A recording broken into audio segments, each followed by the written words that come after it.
Baby Boomex. Memorias y latidos de una época. 1. Los años que me inventaron. El México que me vio nacer ya me había imaginado. Me aguardaba sin saber mi nombre, en el olor a gas de cilindro, en el crujir de la bolsa de papel estraza para el pan, en la promesa de futuro impresa en carteles descoloridos que proclamaban, México avanza.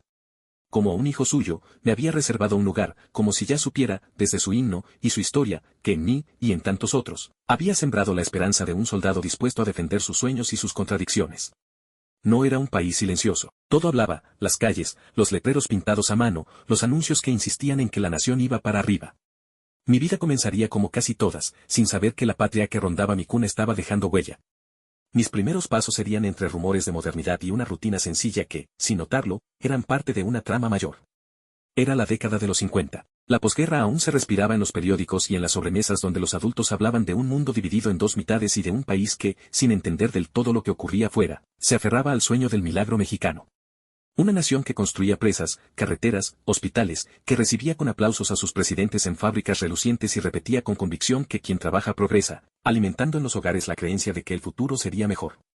En ese contexto, apenas unos años antes, la mujer había conquistado el derecho a votar, no con estruendo, sino con la firmeza de lo irreversible. Era un país que empezaba a escuchar voces que antes no contaban, aunque aún no supiera bien cómo responderles. El cambio estaba en marcha, incluso si no se notaba en la cocina ni en el púlpito. La radio era la banda sonora de la vida diaria, boleros, música ranchera, radionovelas que hacían llorar y soñar a la vez. La televisión todavía era un anhelo encerrado en una caja de luz, un lujo reservado para pocos, pero ya prometía transformar la manera en que el país se miraba a sí mismo. En las calles, el éxodo rural dibujaba nuevas colonias en la periferia de la ciudad, con banquetas de tierra y letreros recién clavados.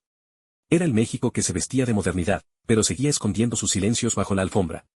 Y en medio de esa euforia controlada, en un otoño de finales de la década, llegué yo. No como alguien especial, excepto por ser el primogénito, sino como parte de esa generación que llegó al mundo sin saber que ya cargaba con el peso de un país en marcha y que, sin preguntarnos, nos asignó un papel, ser hijos del milagro. No se trataba de un milagro de santos, sino de cifras. Mi historia comenzó en el Distrito Federal, en la colonia Guerrero, donde mis primeros llantos se mezclaron con el murmullo de los vendedores ambulantes y el sonido del trolebús que marcaban el ritmo cotidiano. Nuestro hogar era un departamento en la colonia Roma. Pero no la de ambiente cultural, vida nocturna y restaurantes con pizarras en inglés, sino la que aún olía a pan horneado y a trementina, la de tienditas que fiaban porque sabían tu apellido. Mientras yo aprendía a sostenerme en pie y a hablar, el país encendía su soberanía con el acto simbólico de nacionalizar la industria eléctrica. Les devuelvo la energía eléctrica, decía la voz en la radio. Era el comienzo de la década de los 60, y la luz, la nuestra, encendía la radio, la televisión y las esperanzas de un porvenir luminoso. Mi entorno ya estaba empapado de ese aire entre patriótico y propagandístico que lo cubría todo como un barniz. No tengo recuerdos nítidos de esos años. Lo que sé es por fotos, por relatos de mi madre narrando cómo lavaba en la azotea mientras yo hacía carreras imaginarias en mi triciclo Apache. Ese lugar, con sus tendederos, tinacos y cielos abiertos, fue mi primera pista de aterrizaje en el mundo. Desde allí, mi mirada infantil descubría techos, gatos equilibristas, antenas y un fragmento de ciudad que sentía solo mío. Mi padre, tornero de manos precisas y sueños contenidos, llegaba a casa con su overol manchado de grasa y una bolsa de pan dulce como tributo silencioso. Los domingos, me subía a su bicicleta y recorríamos la urbe. No íbamos a parques, íbamos a gimnasios, a ver cómo otros hombres vivían el sueño que él no pudo cumplir. Él había boxeado. No por fama, sino por vocación. Quería que uno de sus hijos, quizá yo, llevara su apellido en el short en una pelea de campeonato. Mi primo y yo, nacidos con días de diferencia, fuimos las apuestas de nuestros padres. Mi tío también quería un boxeador en la familia. Nos compraron guantes rojos de niño. Blandos, casi de juguete, pero con todo el peso de una herencia emocional. Nos subían a un ring de azotea o de patio, y nos dejábamos llevar. Nunca hubo un vencedor. El premio eran las monedas, las risas, la ilusión de haber encarnado, aunque fuera por unos minutos, sus sueños. Pero si con mi padre la metrópoli era pulso y metal, con mi madre se volvía rito. Ella me llevaba a pie. Caminábamos mercados, tiendas, calles enteras. A veces íbamos a Chapultepec, que en mi imaginación de niño era un país extranjero donde los árboles tocaban el cielo. Allí me tomaba fotos con una cámara barata o pagaba al fotógrafo del parque para que me retratara junto al lago o a un burro pintado de cebra o en una bicicleta que solo servía para posar, como si supiera que algún día me haría falta recordar. Esas fotos en blanco y negro hoy me hablan.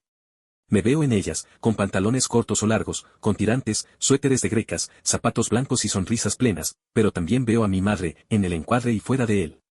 Sosteniéndome, guardándome. Construyendo mi memoria. Cuando yo tenía 4 años, nos mudamos. Mi hermana recién nacida, el triciclo, la televisión con su antena aérea, la ropa y los muebles, todo cabía en una mudanza que parecía menor, pero que cerraba una etapa. Dejábamos la capital del país para ir al Estado de México, donde las fábricas también florecían al ritmo del milagro. Es por el trabajo, dijo mi padre. No sabía entonces que perdía ni que ganaba. Solo sentía que el paisaje cambiaba. Y que ese cambio, aunque entonces no lo entendiera, sería irreversible.